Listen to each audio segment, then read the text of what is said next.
Bonjour à toutes et à tous. Je vous mets juste après ça une petite vidéo pour vous parler un tout petit peu du Kapalabhati, surtout pour les débutants, voilà, et le placement du Kapalabhati pour après le faire correctement. Bien entendu, c'est une vidéo d'apprentissage. Voilà, c'est une vidéo que j'ai enregistrée à Aix-en-Provence lors d'un cours. C'est pas tout à fait juste pour faire vraiment le Kapalabhati, mais ça va vous aider à le placer correctement. Bientôt, je vous ferai un tuto complet sur Kapalabhati, mais en attendant, voilà, ça peut vous être utile, vous rendre service. Si vous avez des commentaires, des questions, n'hésitez pas à me les mettre dessous. Voilà, je vous laisse écouter. À très bientôt. Et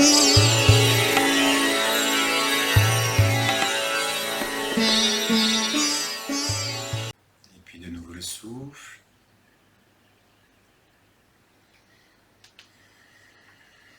Nez relâché.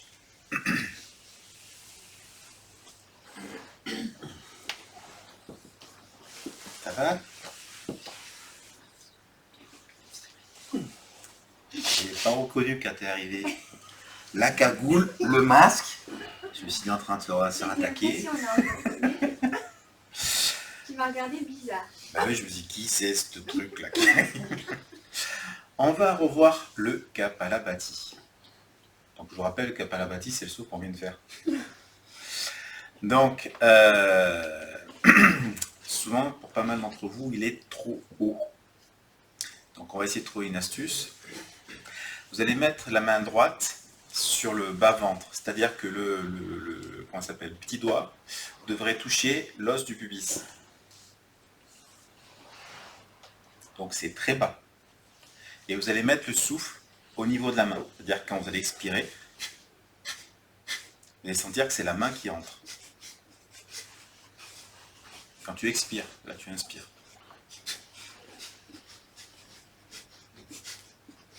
Ne bouge pas.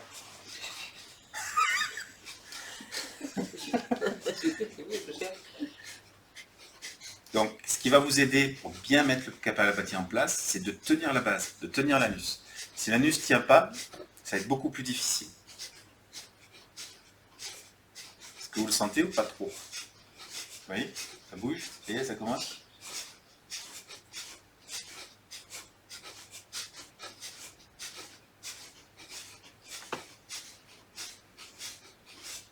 Allez, trop haut. Tu le sens? Non, non. Tu le sens ou pas trop en bas? Oui. Ah, c'est là qu'il doit partir, tout le temps. Donc, quoi? C'est dur, c'est ça? C'est bon?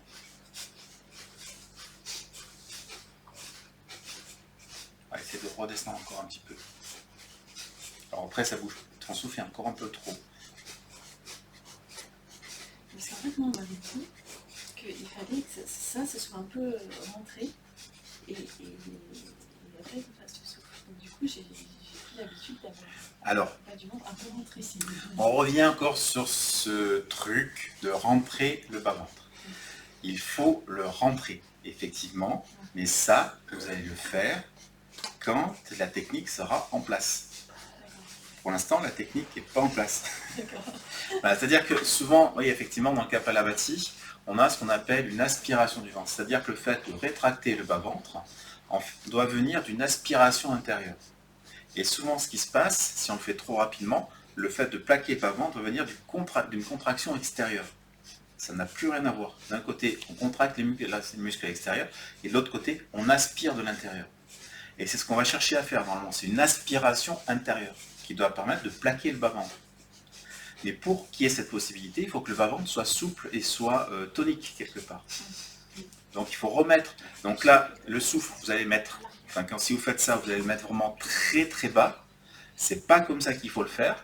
Mais si vous arrivez à le faire là, après, vous allez pouvoir mettre l'aspiration et vous allez mettre le souffle comme il faut, bien posé. Donc au départ, il faut revenir avant, libérer complètement le ventre, mettre le souffle correctement, et après, progressivement, ça va monter. Et souvent, effectivement, il y a pas mal de gens qui disent qu'il faut rétracter le ventre dans le Kapalabhati.